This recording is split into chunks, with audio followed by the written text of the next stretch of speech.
Hi, I'm Lauren, creator of Lolly's Home Kitchen, but you can call me Lolly. Hey, we all love cookies, right? Baking them, decorating them, and I guess eating them too is kind of fun, right? Well, in this video, I want to go a little bit deeper and share some of my own personal story with you and exactly why I love decorating cookies so much and what led me to be here talking with you today.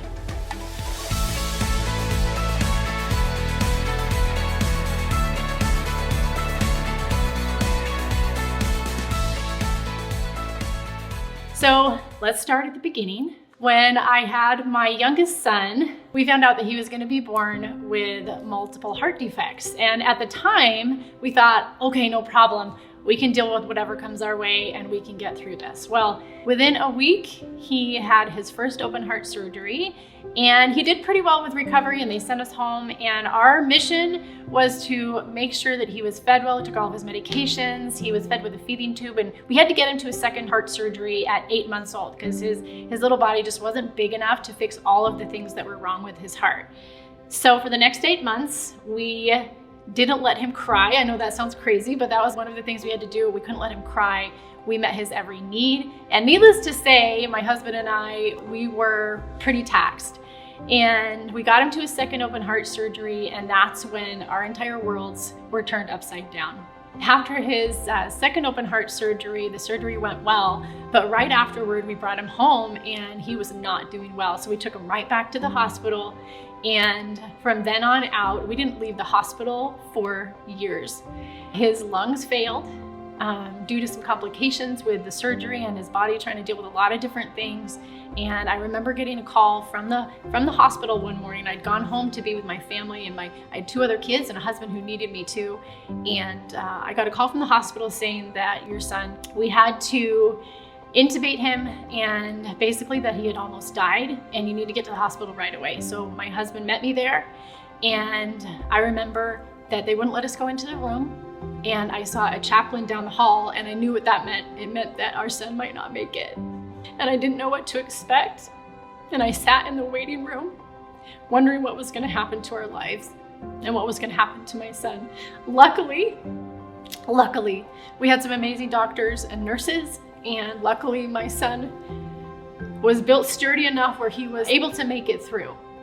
And from then on, though, he spent months and months in the hospital recovering and trying to figure out how to breathe and his heart beat at the same time. It was a big struggle, and we finally got him to the point that he was able to come home, but then we struggled keeping him home. And I was his main caregiver. We were working on getting nurses into the house as well and to help out. My husband was working, and as you can imagine, by that point, we were struggling big time, and our marriage was hanging on by a thread, our sanity was hanging on by a thread.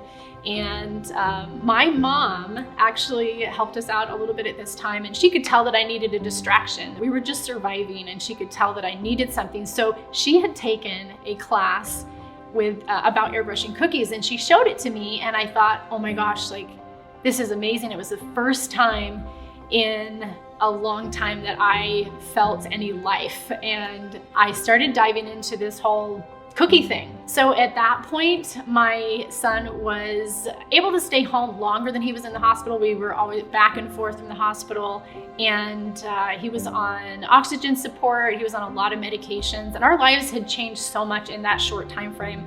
I ended up quitting my job, and I was staying home to take care of my son Micah. So at that point, I really needed something as a distraction, and cookies became that for me. As my son got older and his needs became much more manageable, I realized that somewhere along the way, I had lost the most important thing in motherhood, and that was myself. I had lost myself, and cookies are what gave me back to me. They're what gave me back to my family. When I picked up that piping bag, I remembered who I was, and I became the mom I always wanted to be too. Cookies were something that helped me in a time that was one of the most difficult of my life, and they gave a little magic back to me, and there's something that saved me, and they saved my family. And I knew that I had to share that with other people. I knew that cookies could help other people just like they had helped me. So it was kind of crazy. People were starting to ask me to make cookies for them. And for one of the first times in a really long time, I finally felt seen and I felt heard. I felt like Somebody's seen me outside my role of trying to take care of my son, and it meant the world to me. Like, cookies were like the only thing that I wanted to do. And so I knew that I had to do more with it. I knew I wanted to do more with it. And I also was struggling with possibly going back to graphic design. I did graphic design for a long time, and my husband told me one day, he's like, making plans to do more graphic design work again and add something back to my life that was more than just, more than just being a caretaker. And my husband said, do you really want to do graphic design? And I was like, well, yeah, but he could tell that there was something inside that didn't want to do it. And he said, do you want to do cookies? And I was like, yeah, but how are we going to do that? It's taking over the whole house, and how are we going to make this work? And he said, honey, if it makes you happy, then let's do it. And so I went full steam ahead, started teaching classes. When the pandemic hit, I knew that I had to take classes online. So that's where I came up with the idea of Cookie Camp, and I knew that I had to share that with the world. So I did. I started sharing it.